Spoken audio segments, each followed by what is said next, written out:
కార్యక్రమం ప్రారంభించవలసిందిగా కోరుతున్నాను.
या कुन्देन्दु तुषारः रथबला या कुन्देन्दु तुषारः रथबला या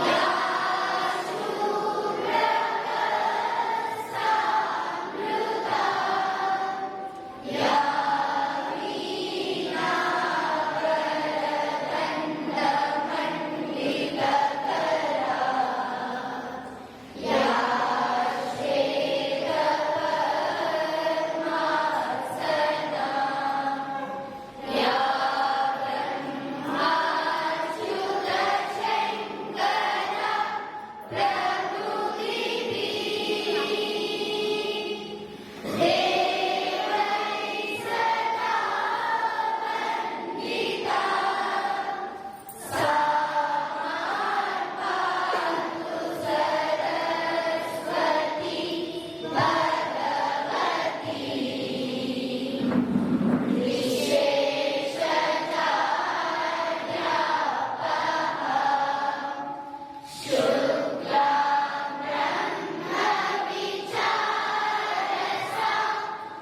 భగవద్గీత జయంతి శుభాకాంక్షలు. యదా యదా ధర్మస్య గ్లానిర్భవతి భారత అభ్యుత్థానమధర్మస్య తదాత్మానం సృజామ్యహం. ఓ భరతవంశీయుడా, అర్జున, ఎప్పుడైతే ధర్మమునకు హాని కలుగుతుందో, అధర్మం ప్రబలుతుందో, ఆ సమయంలో దుష్ట శిక్షణ, శిష్ట రక్షణ, ధర్మ సంరక్షణకు ప్రతి యుగంలో నేను అవతరించుతున్నాను అన్నాడు శ్రీకృష్ణ భగవానుడు. ఈ రోజు ఆశ్వయుజ శుద్ధ ఏకాదశి. నేడు భగవద్గీత పుట్టినరోజు. భగవద్గీత హిందువుల పవిత్ర గ్రంథం. కురుక్షేత్ర యుద్ధ భూమిలో శ్రీకృష్ణుడు అర్జునుడికి బోధించిన భగవద్గీత యొక్క ప్రాముఖ్యతను మనమందరం తెలుసుకోవాల్సిన రోజు. ఈ పవిత్ర గ్రంథంలోని అంశాలు మానవులకు సరైన మార్గాన్ని చూపించి విజయవంతమైన జీవితాన్ని గడిపేందుకు దోహదపడుతుంది. ఇప్పుడు మన కార్యక్రమాన్ని శ్రీ సూక్తంతో ప్రారంభిద్దాం.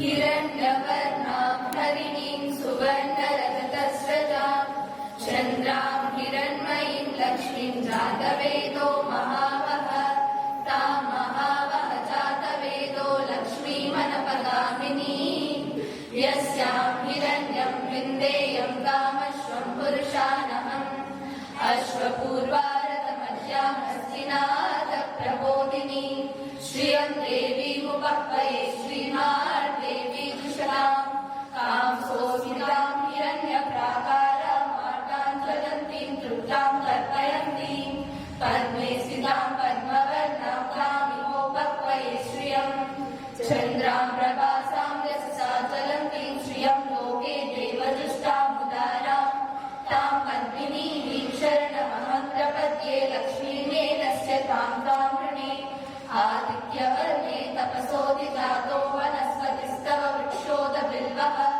तस्य फलानि तपसां वदन्तु मायान्तरायां च भाग्याः लक्ष्मी उपैतु मां देव सककीर्तिं शमनिना सह प्रादुर्भूतोऽस्मिन् राष्ट्रेऽस्मिन् कीर्तिवृद्धिं ददातु मे श्रुतिभासामलां ज्येष्ठां लक्ष्मीनाशयाम्यहम् अभूतिमसमृद्धिं च सर्वाभिर्मे गृहात् गन्धद्वारां नित्यपुष्टां करीषिणीम् ईश्वरीं सर्वभूतानां कामिमोपह्वये श्रियम् मम सर्गाममाहूतिं वाच सत्यमश्रीमहि पशूनां रूपमन्यस्य मयि श्रीशैकाम्यसः कर्दमेन प्रजाभूता मयि सम्भव कर्दम श्रियं भास्य मे कुले मातरं पद्ममालिनी आपस्तुजन्तु सिद्धानि चित्रीतपस मे गृहे निजदेवी मातरं श्रियं भास्य मे कुले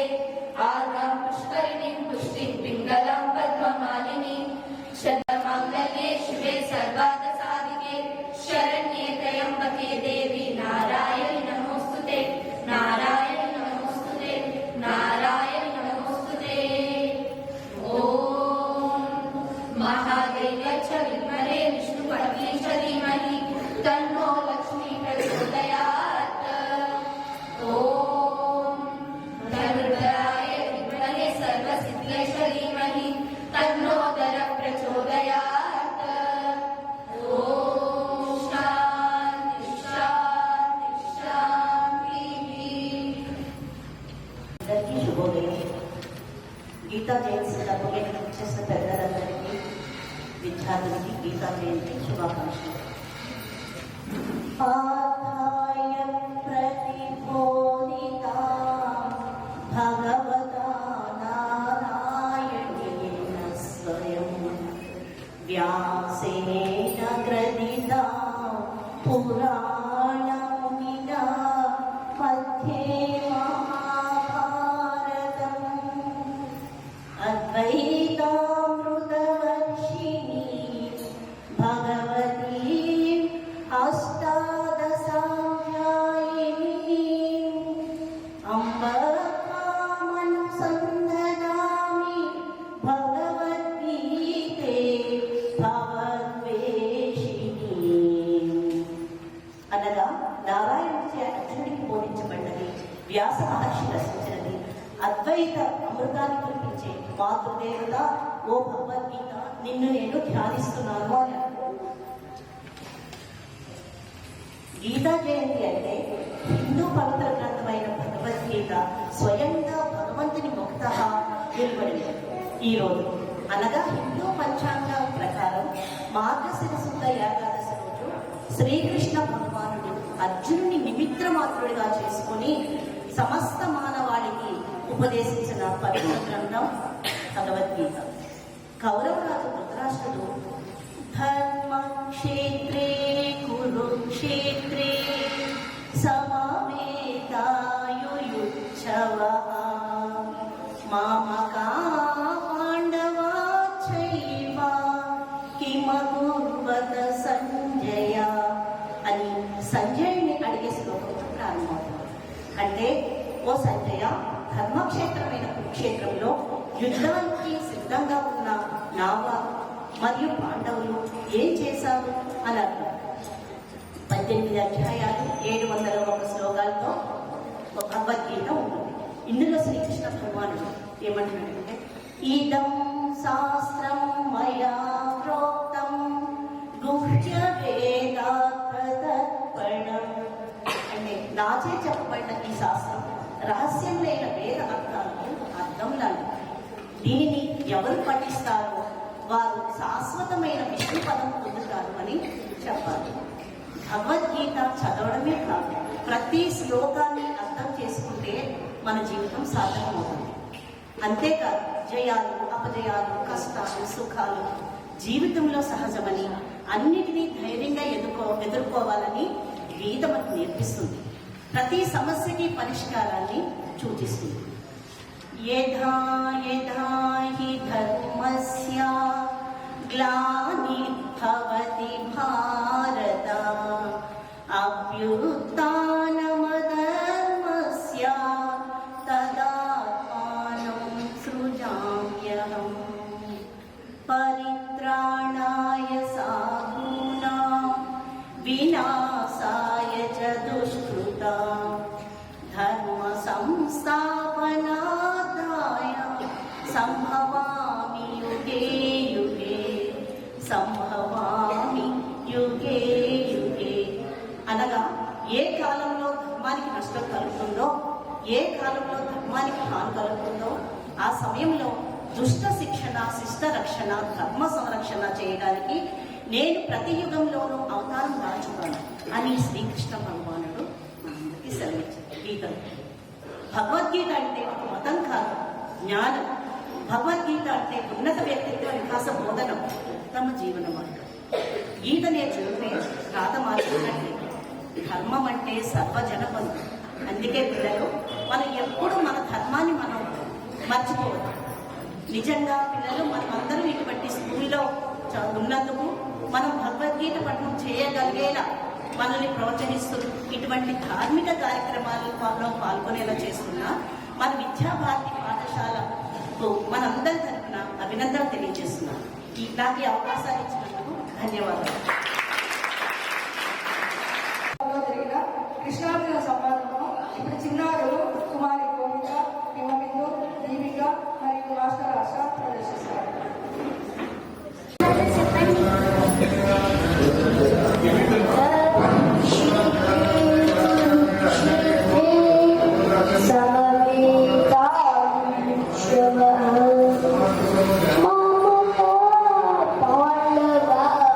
Say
కృష్ణ, నాకు విజయము కానీ రాజ్యము కానీ సుఖములు కానీ అక్కడే లేదు. గోవింద, ఈ రాజ్యము వలన కానీ ఈ భోగముల వలన కానీ ఈ జీవితము వలన కానీ ప్రయోజనమేమి? ఏషామర్థే కాంక్షిణం నః రాజ్యం భోగా సుఖాని చ హైమావస్తినాథే ప్రాణాస్కత్యారణాని చ. మనము ఎవరికై ఈ రాజ్యమును ఈ భోగములను ఈ సుఖములను కోరుచున్నామో వారే తన ప్రాణముల ఎడల ఆశలు వదులుకొని యుద్ధములకు వచ్చి ఉన్నారు. ఆచార్య పితరపుత్ర తథైవ చ పితామహ మాతులా శ్వశురా పౌత్ర శాలా సంబంధినస్తథా శాలా సంబంధినస్తథా. గురువులు, తండ్రులు, తాతలు, కొడుకులు, మనములు, మేనమామలు, మామలు, మామమరుదులు, ఇతర బంధువులు మొదలగు వారు అందరూ ఇచ్చటకు చేరినారు. వీరితో నేను యుద్ధం ఎలా చేయగలుగుతాను?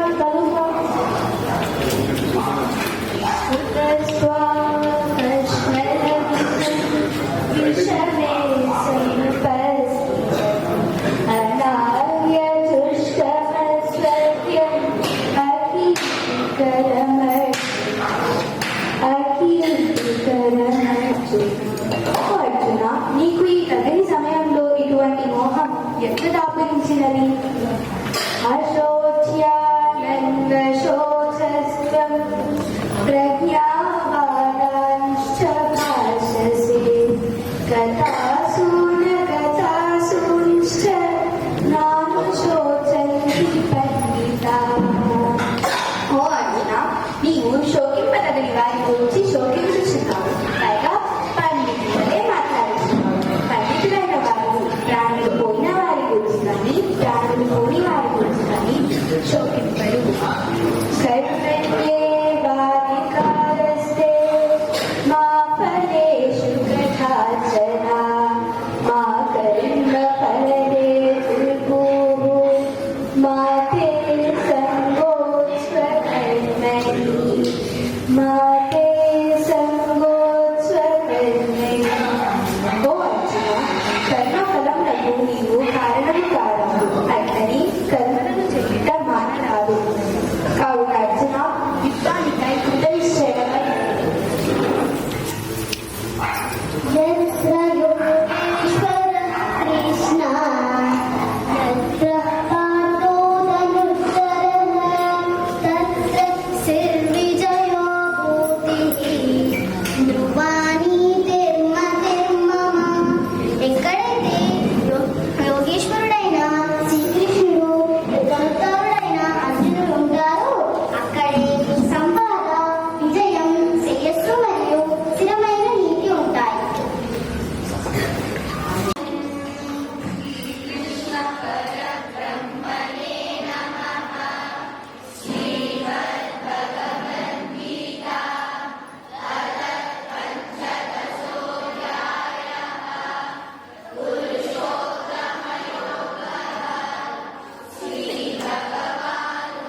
అందరికీ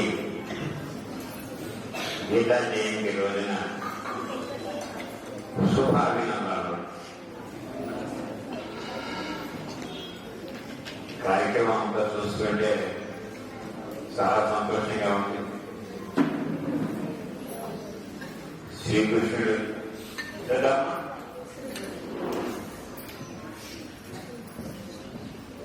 అర్జునుడు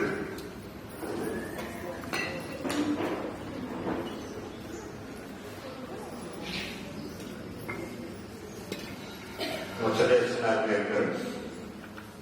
కృష్ణార్జునుడు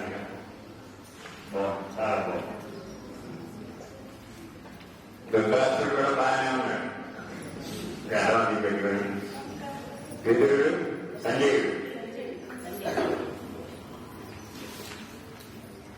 ఇంకా తీసేయచ్చు, గద తీసేయి పుచ్చుకుంటున్నాయి.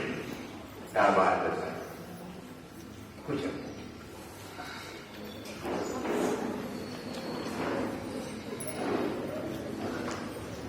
ఈరోజు గీతా జయంతి కదా. ప్రతి సంవత్సరం ఏ రోజున జరుపుకున్నామా ఒక్కసారి ఎవరైనా ఏం చెప్పగలరా? గీతా జయంతి ఏ రోజున మనం చేసుకుంటాం? రేపు ఎవరు చెప్పండి. ఎవరైనా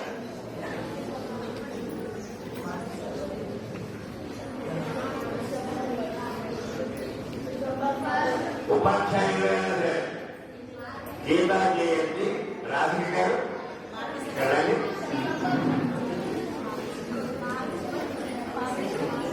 ఇదే ప్రశ్న నేను పతంజలిలో అయితే డిసెంబర్ 1 చేసుకుంటాను.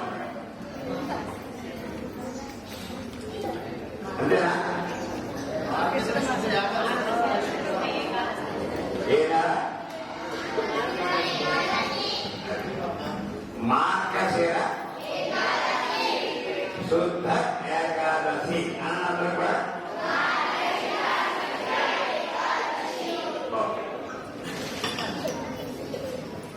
మనకి నెలలు ఇంగ్లీష్లో నెలలు మనకి తెలుసు కదా. అందరికీ జనవరి, ఫిబ్రవరి, మార్చి ఇవన్నీ కూడా ఇంగ్లీష్ నెలలు. తెలుగులో నెలలు ఎవరు చెప్పాలా? ఎవరైనా సరే ఒక ఏసీ నిలబడి తెలుగులో నెలలు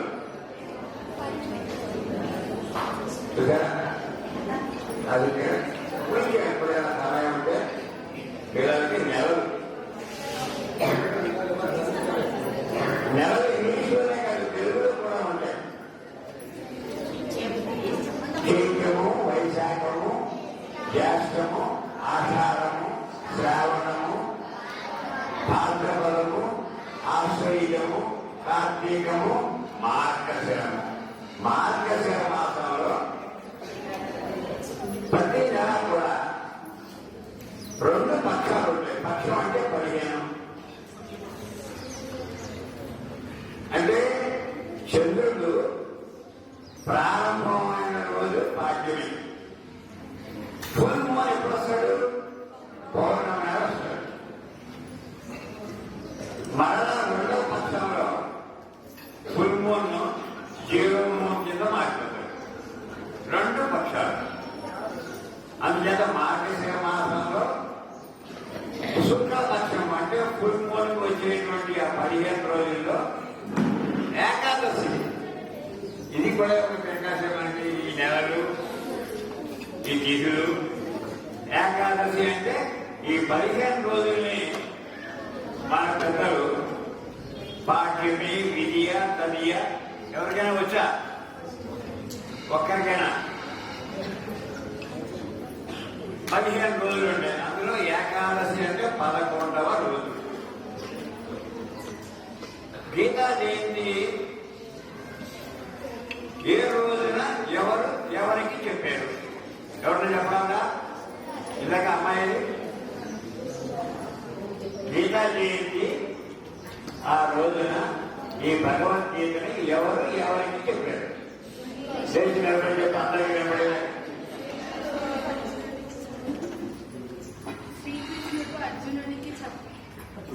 వెరీ గుడ్. అందరూ క్లాస్ కొట్టండి.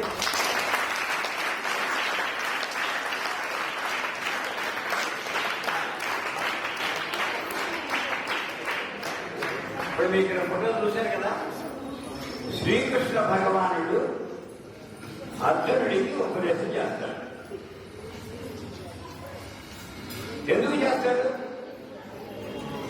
ఏం పర్లేదా ఆయనకి? ఎక్కడ చేస్తాడు ఈ ఉపదేశం? యుద్ధ భూమిలో చేస్తాడు. యుద్ధం అంటే తెలుసా? మనకి తెలియని యుద్ధాలు రోజు చేస్తూనే ఉంటాం కదా మనం. యుద్ధం అంటే వార్, అలా చెప్పేస్తాం. యుద్ధం అంటే తెలియకపోతే వార్ అంటే తెలుసు. ఎవరెవరికి జరిగింది యుద్ధం? ఎవరెవరికి జరిగింది? పాండవులకి కౌరవులకి జరిగింది. ఎందుకు జరిగింది? లేచి నిలబడి ఎందుకు జరిగింది? వెరీ గుడ్, కూర్చో. పాండవులకి కౌరవులకి రాజ్యం అంటే ఆ రోజు వాళ్ళ క్యాపిటల్ రాజధాని హస్తినాపురం. పాండవుల రాజధాని ఇంద్రప్రస్థం. వీరిద్దరూ కూడా ఆ రాజ్యం కోసమని యుద్ధానికి వస్తారు. శ్రీకృష్ణ భగవానుడు ఎవరి పక్షాన ఉన్నాడు? పాండవుల పక్షాన ఉన్నాడు. అర్జునుడు చాలా గొప్ప వీరుడు. ఇప్పుడు చూశారు కదా అర్జునుడిని. ఆయన దగ్గర ధనుర్ధారి. ఆ ధనస్సు తీసుకుని మొత్తం అంత సైన్యంలో అంత కూడా పెద్ద హీరో ఎవరయ్యారంటే అర్జునుడు. ఆయన యుద్ధ రంగంలోకి వచ్చిన తర్వాత శ్రీకృష్ణ భగవానుడిని ఆయన రథం తోలుతూ ఉంటాడు. శ్రీకృష్ణుడు ఆ ఎదురుకున్న సైన్యానికి దగ్గరగా పోని మన రథాన్ని అన్నాడు. సో అర్జునుడు కూర్చునేటువంటి రథాన్ని శ్రీకృష్ణ భగవాన్ ఏం చేస్తాడు? ఆ కౌరవులు ఎదుర్కొండా రథాన్ని తీసుకొస్తాడు. ఈ ఎదుర్కొండా ఉన్నటువంటి ఆ కౌరవ సైన్యాన్ని అర్జునుడు చూసి అక్కడ ఎవరు కనపడతారు? మొట్టమొదటి తాతగారు కనపడతారు. పాండవులకి కౌరవులకి కూడా తాతగారు ఒకరే. ఎవరు ఆయన పేరేంటి? అబ్బాయి లేపు. ఎదుర్కొన్న అబ్బాయి పక్కన ఎదుర్కొన్న అబ్బాయి లేవు. మీరు శ్రద్ధగా విన్నాం. పాండవులకి కౌరవులకి తాతగారు భీష్మాచార్యుడు. ఆయన యుద్ధంలో కౌరవుల పక్షాన్ని సేనాధిపతి, కమాండర్ ఇన్ చీఫ్. ఆయన అందరిలోనూ పెద్దవాడికైనా అందరికంటే బాలైన వాడు, అందరికంటే గొప్ప యోధుడు. అందుకని ఆయన కమాండర్ ఇన్ చీఫ్ చేసుకున్నారు కౌరవులు. ఇంకా పక్కన ఎవరున్నారు? ద్రోణాచార్యులు. ఆయన ఎవరు? కౌరవులకి పాండవులకి కూడా యుద్ధం నేర్పినటువంటి గురువు ఆయన ద్రోణాచార్యుడు. ఆయన కౌరవులకి ఆయన గురువు, పాండవులకి ఆయన గురువు. ఇంకా పక్కన ఎవరున్నారు? గురువు గారి యొక్క అబ్బాయి అశ్వత్థామ. ఇలా ఎదురుగా చూస్తే అందరూ కూడా పెదనాన్నలు, తమ్ముళ్ళు, బావమరుదులు, గురువులు, తాతలు, వీళ్ళందరూ కనపడ్డారు. కనపడంగానే అర్జునుడు ఏం చేశాడు? నేను వీళ్ళని యుద్ధం చేసిన తర్వాత వీళ్ళందరూ చనిపోవడానికి చంపడానికి కదా ఇక్కడికి వచ్చింది. నేను యుద్ధము చేయను. నకాంక్షే విజయం కృష్ణ. నాకు విజయం అక్కర్లేదు, ఈ రాజ్యం అక్కర్లేదు. వీళ్ళందరినీ చంపుకొని నేనే సుఖపడతాను. అందరూ ఉంటేనే కదా సుఖం. వీళ్ళందరినీ చంపేసి ఆ మిగతా దాన్ని ఏం కట్టుకుంటాం? నాకు ఈ రాజ్యం వద్దయా అని మనం ఏం చేస్తాం? 10th బోర్డు ఎగ్జామినేషన్ అంతా తయారవుతాం, సంవత్సరం అంతా తయారవుతాం. వెళ్ళేటప్పుడు టీచర్స్ అనేక ఇన్స్ట్రక్షన్స్ ఇస్తారు. ఆ ఎగ్జామ్ హాల్లోకి వెళ్ళిన తర్వాత నేను పరీక్ష రాయా అంటే it good, it fair, it correct. వెళ్ళిన దానికి పరీక్ష హాల్లోకి పరీక్ష రాయడానికి నువ్వు దానికోసం ఎంత శ్రమ పడ్డావు? ఎంతమంది టీచర్లు నీకు ఈ పాఠాలు చెప్పారు? నేనిక యుద్ధము చెయ్యను అని అన్నప్పుడు శ్రీకృష్ణ భగవానుడు అతనికి హితబోధ చేసి అలా కాదు నువ్వు యుద్ధం చేయాలి, ఎందుకు చేయాలి అని అతను అర్జునుడు అడిగినటువంటి ప్రశ్నలకి అన్నింటికీ కూడా సమాధానాలు చెప్పి కన్విన్స్ చేసి ఎందుకు యుద్ధం చేయాలో అర్జునుడికి చెప్పడమే భగవద్గీతలో ఉండేటువంటి శ్లోకం. ఎన్ని శ్లోకాలు ఉంటాయి భగవద్గీతలో? 700 శ్లోకాలు ఉంటాయి. ఈ 700 శ్లోకాలని కూడా కొన్ని చాప్టర్స్ కింద విడగొట్టారు. ఎన్ని అధ్యాయాలు? 18 అధ్యాయాలు. ఎన్ని రోజులు జరిగింది యుద్ధం? 18 రోజులు జరిగింది. గుర్తుపెట్టుకోండి, 18 రోజులు యుద్ధం జరిగింది. భగవద్గీతలో శ్లోకాలు 18 అధ్యాయాలు. అంత 18. కౌరవుల యొక్క సైన్యం ఎంత? 11 అక్షౌహిణులు. పాండవుల సైన్యం ఎంత? 7 అక్షౌహిణులు. తక్కువ. 11 7 కలిపి ఎంత? 18. సైన్యం 18 అక్షౌహిణులు. రోజులు 18. భగవద్గీత శ్లోకాలు 18 అధ్యాయాలు. అంతా కూడా వ్యాస మహర్షికి ఆ 1, 8, 9 మీద పెద్ద సెంటిమెంట్. వ్యాసుడు రాసినటువంటి మహాభారతంలో జరిగినటువంటి ఒక ఘట్టం. యుద్ధ రంగంలో అర్జునుడికి శ్రీకృష్ణ భగవానుడు చెప్పినటువంటి ఉపదేశం ఏదైతే ఉన్నదో అదే భగవద్గీత. అర్జునుడు తన డ్యూటీని చేయనంటాడు. తన డ్యూటీ ఏమి? యుద్ధ రంగంలో వచ్చిన తర్వాత యుద్ధం చేయడం తన డ్యూటీ. మళ్ళీ అతన్ని ఆ రెస్పాన్సిబిలిటీ, ఆ బాధ్యతను గుర్తు చేసి యుద్ధం చేయమని ప్రేరణ చేసినటువంటి ఘట్టమే భగవద్గీత ఘట్టం. వేదవ్యాస మహర్షి మహాభారతాన్ని రాశాడు. అసలు ఆయనకి వేదవ్యాసుడు ఎన్ని రాశాడంటే ప్రపంచంలో ఎవ్వరూ కూడా రాయనంతటి గొప్ప గొప్ప కావ్యాలని, పురాణాలని, కథలని అన్ని చేశాడు. మనకి వేదంలో చెప్తాం కదా, మన భారతదేశం యొక్క నాగరికతలో అద్భుతమైనటువంటి ప్రబంధాలు ఏమిటంటే వేదములు. ఈ వేదములని విభజన చేస్తాడు వేదవ్యాస మహర్షి. 4 వేదాల కింద విభజన చేస్తాడు. అవి ఏమిటవి? ఋగ్వేదము. ఎవరైనా పేరు విన్నారా? ఋగ్వేదము, అథర్వణ వేదము, సామవేదము, యజుర్వేదము. 4 వేదాల కింద విభజన చేస్తాడు.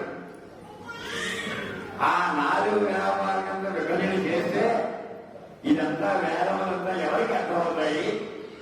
ఇది సంస్కృతంలో ఉంటుంది, ఇంగ్లీష్ లో ఉండదు. మరి దీన్ని ఎలాగైనా ప్రజలందరికీ తెలియజేయడం అంటే మహాభారత కథని రాస్తారు వేదవ్యాసం. మహాభారతాన్ని పంచమ వేదము అని పిలుస్తారు. 5వ వేదం. వేదములలో ఉన్నటువంటి సారమంతా కూడా మహాభారత కథలో తీసుకొస్తారు. అందులో ఉన్నటువంటి అనేక పాత్రలు ఉంటాయి. భీష్ముడు ఉంటాడు, ద్రోణుడు ఉంటాడు, కర్ణుడు ఉంటాడు, దుర్యోధనుడు ఉంటాడు, అర్జునుడు ఉంటాడు, భీముడు ఉంటాడు. ఈ పాత్రల చేత పలికిస్తూ ఉంటాడు వేదములలో ఉన్నటువంటి సారమంతా కూడా. అందుచేత పంచమ వేదములు పిలుస్తారు మహాభారతం. ఆ మహాభారత కథలో మనకు వచ్చినటువంటి ఘట్టమే భగవద్గీత. ఇలాంటి గొప్ప ప్రశ్న జవాబు ఇందులో భక్తి యోగం ఉంటుంది, జ్ఞాన యోగం ఉంటుంది, అన్ని కలిసినటువంటి యోగాలు ఉంటాయి. ఇప్పుడు ఇందాక చదివారు పురుషోత్తమ ప్రాప్తి యోగం చదివారు. చాలా బాగా చదివారు పిల్లలు. అద్భుతం, చాలా అభినందనలు. పిల్లలకి దేవాలయం రావడంగా కూడా ఆశ్చర్యకరం. శ్రీసూక్తం చదివిస్తున్నారు. చిన్న చిన్న దోషాలు ఉన్నాయేమో ఆ చదవడంలో. ఇప్పుడు సరిచేయాలి పద్మగారు సరిచేయాలి. ఇంకంటే వేదం కూడా ఎంత స్వరం గొప్ప సరిగ్గా వస్తే అంత కరెక్ట్ గా వస్తుంది. ఏదైనా అర్థం మాట్లాడుతుంది. అంతేత వేదవ్యాస మహర్షికి సమస్త జాతి, భారత జాతి కూడా రుణపడి ఉన్నది. మహాత్మా గాంధీ స్వాతంత్రం కోసం సంపాదించినటువంటి మహానాయకుల్లో నాయకుడు. ఆయనకి ఎప్పుడైనా మనసుకి బాధ కలిగితే వెంటనే భగవద్గీతను తీసుకొని అందులో ఉన్నటువంటి శ్లోకాలు చదువుకొని దాన్ని మళ్ళీ ఉత్సాహాన్ని తెచ్చుకొని ధైర్యాన్ని తెచ్చుకొని ఈ యుద్ధాన్ని ముందుకు తీసుకెళ్ళాలి. అర్జునుడు లాంటి మహావీరుడికి శ్రీకృష్ణ భగవాను చెప్పినటువంటి భగవద్గీత కేవలం అర్జునుడికి శ్రీకృష్ణుడితోనే సరిపోదు. మహాత్మా గాంధీ కూడా దాని నుంచి స్ఫూర్తిని పొందారు. బాలగంగాధర్ వీడే కాదు, ఐన్స్టీన్ అంటే ఆటం బాంబును కనుగొన్నటువంటి ఒక గొప్ప ఆధునిక సైంటిస్టు, ఆయన కూడా భగవద్గీత లాంటి ఇన్స్పిరేషనల్ గ్రంథం అనేది ప్రపంచంలో బాగా ఉన్నదని చెప్పి ఐన్స్టీన్ చెప్పాడు. ఇంకా అనేక మంది, జగదీష్ చంద్రబోస్, అనేక మంది మహానాయకులందరూ కూడా ఈ భగవద్గీతలో ఉండేటువంటి విషయాన్ని తీసుకుని దాని నుంచి స్ఫూర్తిని పొంది తమ బాధ్యతను, అర్జునుడు ఎలాగైతే తన బాధ్యతను మర్చిపోయారో ఆ బాధ్యతను గుర్తు చేసుకుని తమకు స్వీకరించి తనకు ఇవ్వబడినటువంటి పనిని చేశారు. ఇంకొక విషయం ఉంది, దీనికి సంస్కృతంలో ఒక చక్కని శ్లోకం ఉంది. ఏంటంటే ఈ భగవద్గీత చెప్పినటువంటి సర్వోపనిషదు కావు యోగ గోపానందన. ఈ ఉపనిషత్తులను ఇప్పుడు చదువుల్ని పురుషోత్తమ ప్రాప్తి అని చెప్పిన తర్వాత ఇది శ్రీమద్ భగవద్గీత ఉపనిషత్సు బ్రహ్మ విద్యాయా యోగ శాస్త్రే శ్రీకృష్ణార్జున సంవాదే. ఇంకా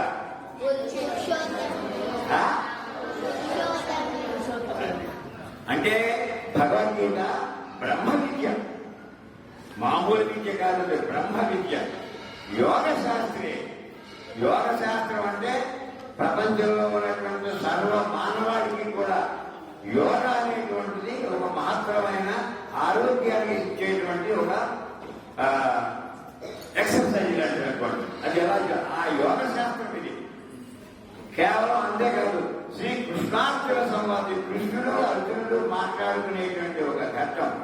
ఇలాంటి భగవద్గీత, అందులో శ్రీకృష్ణ పరమాత్మ ఎవరైతే ఉన్నారో యోగ గోపాలనంద, ఆ గోపాలుడు ఎవరైతే ఉన్నారో ఆయన ఆవు. మరి జోడెవరు? అర్జునుడు. ఆవేమో కృష్ణ పరమాత్మ, జోడేమో అర్జునుడు. మరి పాలేమిటి? భగవద్గీత. తాగేవాళ్ళు మనమే. యోగ గోపా, అర్జునుడు జోడ, ఆవేమో శ్రీకృష్ణ పరమాత్మ, భగవద్గీత ఏమో పాలు. తాగేటువంటి వాళ్ళు సమస్త ప్రపంచం అంతా కూడా. ఇలాంటి గొప్ప గ్రంథం ఏదైతే ఉన్నదో, ఆవు దేనికి సూచన? తల్లి తర్వాత తల్లి లాంటిది అని మన హిందువుల యొక్క నమ్మకం. గోమాత అది మామూలు విషయం కాదు. గోవుని సంరక్షించుకోవడం, గోక్షీరాన్ని కోరడం మన యొక్క బాధ్యత. అలాగే భగవద్గీతలో ఆయన మనం చెప్తుంటాడు, భగవంతుడు కదా శ్రీకృష్ణ పరమాత్మ. ఆయన చిన్నప్పుడు ఈరోజు వెళ్ళి నాచిపోయి అలా చిన్నగా ఉండేటువంటి పిల్లవాడు తెలుసా నీకు? మరి పెద్ద అయిన తర్వాత యోగీశ్వరుడు అయ్యాడు. ఎత్ర ఇంతగా చదివాడు, ఎత్ర యోగీశ్వర కృష్ణం ఎత్ర పార్థోధనుత్తర తత్ర శ్రీ విజయో భూతి ధ్రువాణి తిరుమతిర్మమ. అంటే ఎక్కడ యోగీశ్వర కృష్ణం, ఎక్కడ శ్రీకృష్ణ భగవానుడు ఉన్నాడు, ఎక్కడ ధనుర్ధరుడైనటువంటి పార్థుడు అంటే అర్జునుడు ఉన్నాడు, అక్కడ విజయము, లక్ష్మి, జయము, నీతి ఇవన్నీ ఉంటాయని చెప్పి భగవద్గీతలో చెప్పబడింది.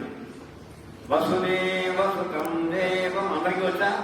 ఒకసారి అందరం కలిసి చెప్పండి. వసుదేవసుతం దేవం కంసచారూరమర్దనం దేవకీ పరమానందం వందే కృష్ణం జగద్గురు. శ్రీకృష్ణ భగవాన్ ఎవరు? జగద్గురు.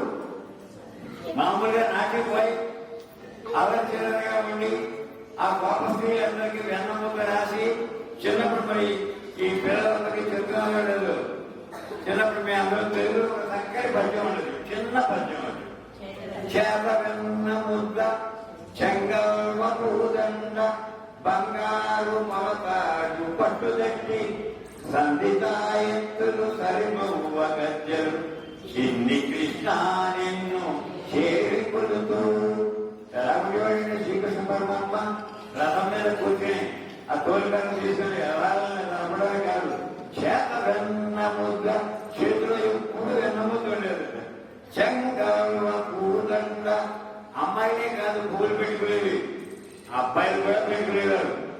శ్రీకృష్ణ పరమాత్మని ఆ తల్లి యశోదాదేవి ముద్దుగా ఆ పూలు తీసుకొచ్చి శ్రీకృష్ణుడి ఎత్తిపోయిన దిక్కులో తూర్పేస్తారు. పేదవెన్న ముద్ద చెంగల్ల పూదండ బంగారు మొలతాడు బంగారాన్ని చేయించున్నది. కృష్ణుడు అంటే అంత ఇష్టం ఆ యశోదాదేవి. అలాంటి శ్రీకృష్ణ భగవానుడు సమస్త ప్రజానీకానికి భగవద్గీతను ఉపదేశించి అందరి యొక్క బుద్ధులు ఆయన మరచి ఒక ప్రపంచానికి ఒక శాంతిని, సుభిక్షాన్ని, ఐశ్వర్యాన్ని, నీతిని ప్రసాదించినటువంటి కృష్ణ భగవానుడు భారతదేశంలో పుట్టడం మనందరికీ ఆయన ఆచార్యుడు, హితాచార్యుడు. మాతృదేవో భవ, పితృదేవో భవ, ఆచార్యదేవో భవ. తల్లి తండ్రి తర్వాత మాత్రమేటువంటి స్థానం ఎవరంటే ఆచార్యుడు. మీ ఆచార్యులందరూ కూడా చక్కగా మీకు హనుమాన్ చాలీసా చెప్పారు. ధన్యవాదాలు. ఎవరు చెప్పారు? టీచర్లు అందరూ కూడా పిల్లలకి ఈ రకమైనటువంటి క్రమశిక్షణ ఏదైతే ఉన్నదో అలాంటి క్రమశిక్షణ ఈ శ్లోకాలు మరో వాళ్ళ జీవితంలో కూడా ఎవరు చెప్పేటువంటి అవకాశాలు మనం చూస్తున్నాం. ఇవాళ అనేక పాఠశాలలు ఉన్నాయి. ఏ పాఠశాలలోనూ కూడా పిల్లలకి ఇలాంటి శ్లోకాలు భగవద్గీత జయంతి ఎవరు జరుపుకుంటారు? ఇక్కడ ఉన్నాయి సిటీలో టౌన్షిప్ లోనే పెద్ద హై స్కూల్స్ ఉన్నాయి, యూనివర్సిటీ ఉన్నాయి, ఒక బిల్డింగ్. ఎక్కడ పిల్లలు కావాలని మంచి సంస్కారాలు కావడానికి మన పెద్దలెవరు, మన గ్రంథాలేంటి, మన భగవద్గీత ప్రపంచం అంతా కూడా ఊహని చెప్పేటువంటి ఈ గ్రంథాన్ని గురించి ఈ గీతా జయంతి జరుపుకోవడం పిల్లలందరికీ కూడా ఐశ్వర్యాన్ని, పిల్లలందరికీ కూడా సద్బుద్ధిని, పిల్లలందరినీ కూడా మంచి సంస్కారాలని కలగజేయాలని చెప్పి మరొకసారి అందరినీ ఆశీర్వదిస్తూ ఈ కార్యక్రమాన్ని చక్కగా అరేంజ్ చేసి ఈ కృష్ణుని అర్జునుని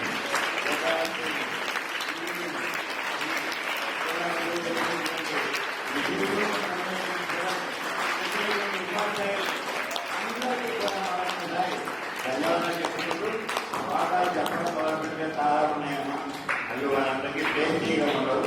అంతేకాదు అందరికీ కూడా శ్రీకృష్ణ భగవానుడు మీకు మంచి బుద్ధినివ్వాలని, బాగా చదువుకోవాలని, మీ తల్లిదండ్రులందరికీ కూడా మీరు ఎంతో ఆనందాన్ని కలగజేయాలని, మంచి భారతదేశపు పౌరులు కావాలని చెప్పి కోరుకుంటూ ఈ అవకాశం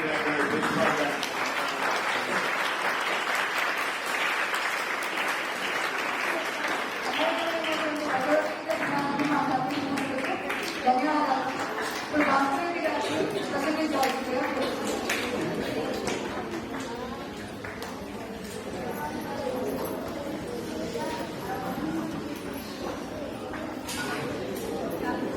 విద్యాభారతి ఫౌండర్ గ్రూప్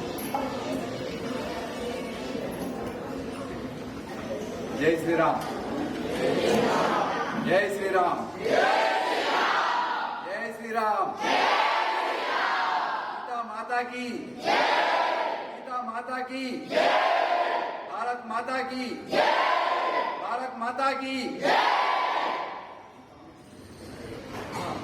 ఇక్కడ వచ్చినటువంటి విద్యాభారతి ఉపాధ్యాయులు, గౌరవనీయులు, విద్యాభారతి ఫౌండర్ అవధాన్ గారు, వాళ్ళ యజమాన్యానికి అందరికీ ధన్యవాదాలు. మీరు ఇలాంటి మన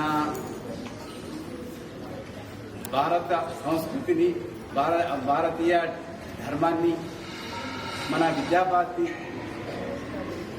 యాజమాన్యము ఈ మన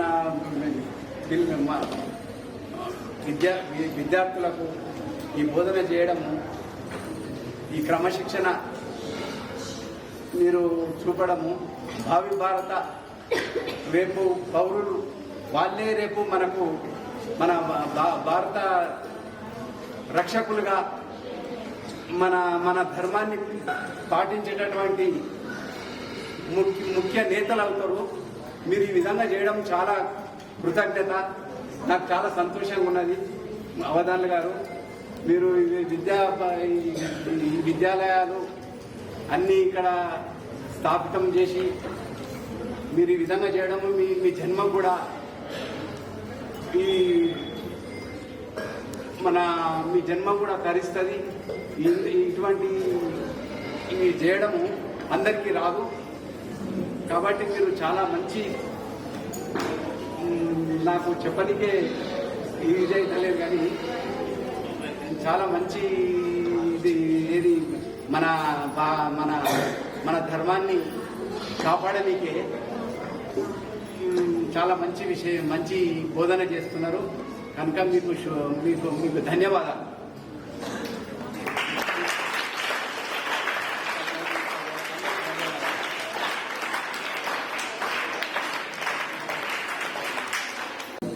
ఈరోజు జరిగిన భగవద్గీత జయంతి కార్యక్రమానికి విచ్చేసి తమ అమూల్యమైన సమయాన్ని వెచ్చించి కార్యక్రమాన్ని దిగ్విజయం చేసిన గౌరవనీయులైన శ్రీ అవధాని సార్ గారు, అలాగే ఆలయ కమిటీ సభ్యులు, ప్రధానోపాధ్యాయులు, ఉపాధ్యాయులు, అలాగే విద్యార్థులు అందరికీ పేరు పేరున ధన్యవాదాలు తెలుపుకుంటున్నాము.